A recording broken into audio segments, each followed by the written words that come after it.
Welcome back to Omar Boxing TV. Today, we take a look at one of boxing's most controversial and charismatic figures, a man who combined elegance with brutality, style with savagery, and confidence with unquestionable skill. Chris Eubank Sr. wasn't just a fighter, he was an entertainer, a warrior, and a champion who reigned supreme during one of the most competitive eras in British boxing history.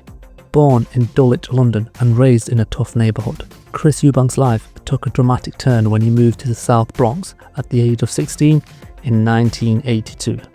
Anyone familiar with the South Bronx in the early 1980s would recognise it as a neighbourhood riddled with crime, poverty and urban decay. Gang violence was a constant threat, with rival crews battling for the control of the streets. Street corners became makeshift battlegrounds, whilst the drug trade and turf war pushed crime rates to an alarming level.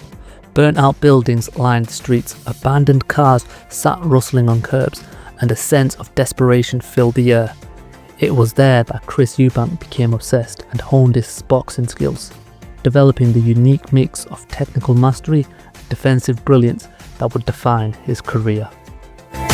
Turning pro in 1985, Eubank built a reputation as a slick, counter-punching middleweight with an air of invincibility. His unorthodox defense, showboating style, and powerful uppercut made him a must-watch attraction.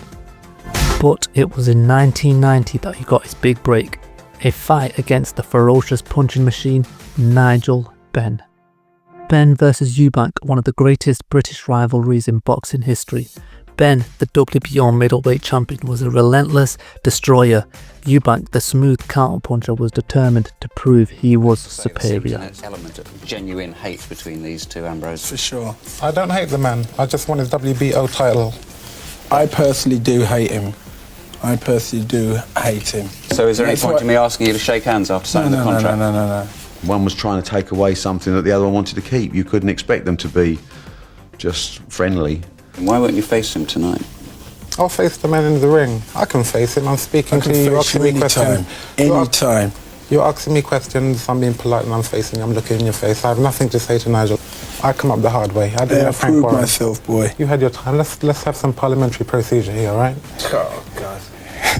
I didn't come up the easy way. I came up hard. I didn't have Frank Warren. I didn't have Ambrose Mendy. I shall take you out on the night of the 18th of November. You are mine, you belong to me. I am the man, and I will continue to be the man for as long as I am undefeated. I am the man. For 9 brutal rounds, the two warriors traded bombs, with neither willing to give an inch. But in the 9th, Eubank seized his moment, landing a devastating right hand that forced the referee to stop the fight.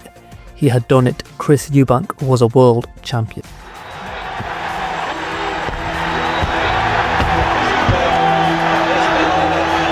It's all over! It's all over! What a fight! Brilliant! Absolutely lethal! Right at the top draw, up there with the best fights I've ever seen.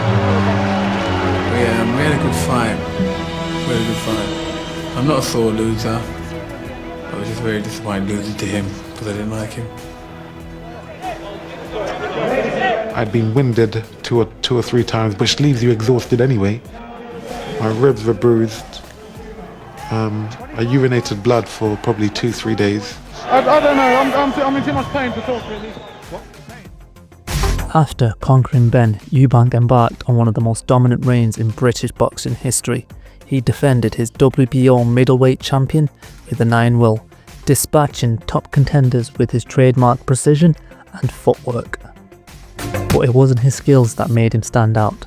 It was his personality, the arrogance, the theatrics, the way he strutted around the ring like he was untouchable. Fans either loved him or hated him, but everybody watched him. In 1991, Eubank faced his toughest test yet, Michael Watson. The first bout was a close contest, with Eubank winning a controversial decision. Still trying to take the fight. Chris Paul got through a good right hand counter there. Now one of the people sitting on the fence and predicting a winner. Good right hand from Watson that time. He really is tired now, Chris. He'll be glad to hear the bell. What a smile this guy. He's one of the best I've seen for a long time. controversial points decision, which only served to cement his status as the anti-hero of British boxing. Champion of the world, Chris Eubank! Do you think you deserved to win on Saturday? Yes, I did. I fought a very good fight. I ran out of steam because I lost 11 pounds in 3 days. Yeah, you looked unfit. Yes. I'm not going to go into all of that. I just want to show Michael Watson that this belt belongs to me. And it's going to continue. Thank you. The likes of Michael Watson will not take my title. The rematch, if he wanted, in fact, let me just say, right, because I'm quite harassed by what these papers have been saying, but such is life. I can understand that. I'm going to write to the WBO myself, and I'm going to ask them to give Michael a rematch. But the rematch just months later would be one of the most dramatic fights in British boxing history. For 11 rounds, Watson dominated, outboxing and outfighting Eubank. But in the final moments of the 11th, Eubank unleashed one of the most devastating uppercuts in boxing history, turning the fight on its head. The following round, Eubank secured the victory, but the aftermath was tragic. Watson suffered life-changing injuries. The fight left a permanent mark on Eubank, forever changing his approach to boxing and life outside the ring. To a world title fight I have I repeat, ever seen in my life. And I agree.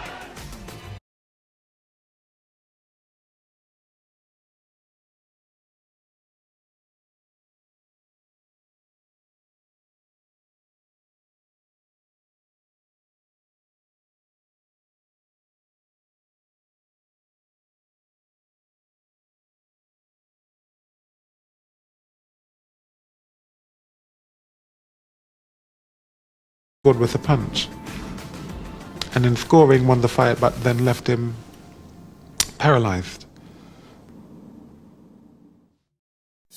By 1993, Eubank had moved up to the super middleweight division, capturing another world title and setting up a blockbuster rematch with his old rival Nigel Benn. This time, the fight ended in a controversial draw, leaving both men unsatisfied, but forever cementing their status as two of Britain's greatest warriors. It's been that sort of fight, and just listen to the crowd. They are loving it. 30 seconds to go. It's going to go to the judges' scorecards. This has been a magnificent contest. Who's going to win it? Ben thinks he's won it. Eubank thinks he's won it. I tell you what, there's no loser out there tonight. I had Ben just about ahead. I think from memory, even a point, just one round ahead. Ladies and gentlemen, after 12 rounds of boxing, here are the score totals. Judge at ringside, Harry Gibbs scores about 115, 113, Chris Eubank. Thought Ben won it. Harold Castellano scores about 114, 113, Nigel Benn. One each. When they were announcing the decision, he was looking at me, I was looking at him. And I said to him, listen, you know, all this bad feeling that we're supposed to have, let's just get out the winner now, you know. Regardless of the decision, give me a hug.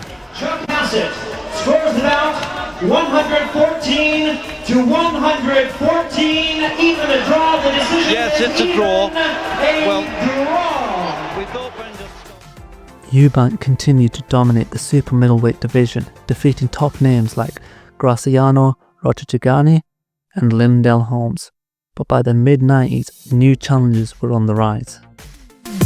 In 1995, Eubank met a new nemesis, Steve Collins. The Irish warrior was hungry, relentless and mentally unbreakable.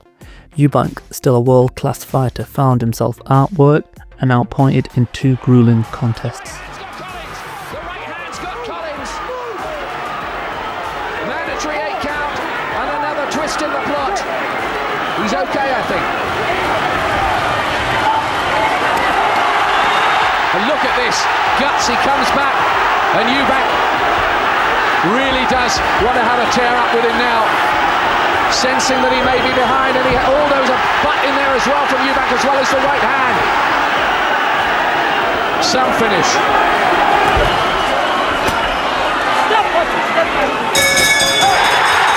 They both hold up their hands aloft. Who's got that? We shall see. The winner and the new. Collins has won it.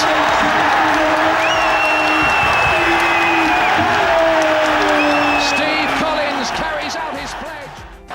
These are old campaigners. They've been here before.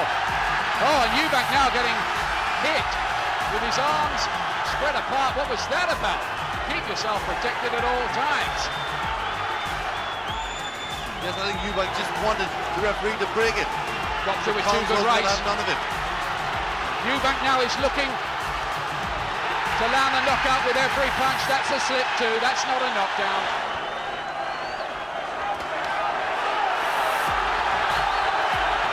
Eubank is giving it everything. The bell goes. They both lift up their arms. Well, is that posturing by Eubank, or does he really think he's won? Ladies and gentlemen, we have a split decision. Judge Genaro Hernandez scores the contest 114-115 in favour of Chris Eubank. Judge Aaron Kaiser scores the contest 113-115 in favour of Steve Collins. Judge Paul Herman scores the contest 113-115 in favour of the winner and still super heavyweight champion of the world,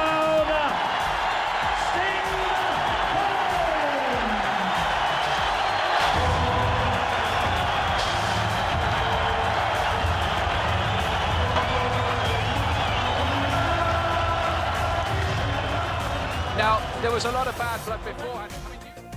Though no longer a world champion, Eubank remained a massive draw. His final fights included legendary wars with Carl Thompson at cruiserweight, proving that even past his prime, his warrior spirit never faded. Chris Eubank retired with a record of 45 wins, 5 losses and 23 knockouts. He was a two-weight world champion, a global icon, and one of the most polarising figures in British sports history. Beyond the knockouts and rivalries, he left behind a legacy of entertainment, skill and unshakable confidence. To this day, he remains one of boxing's most unforgettable characters.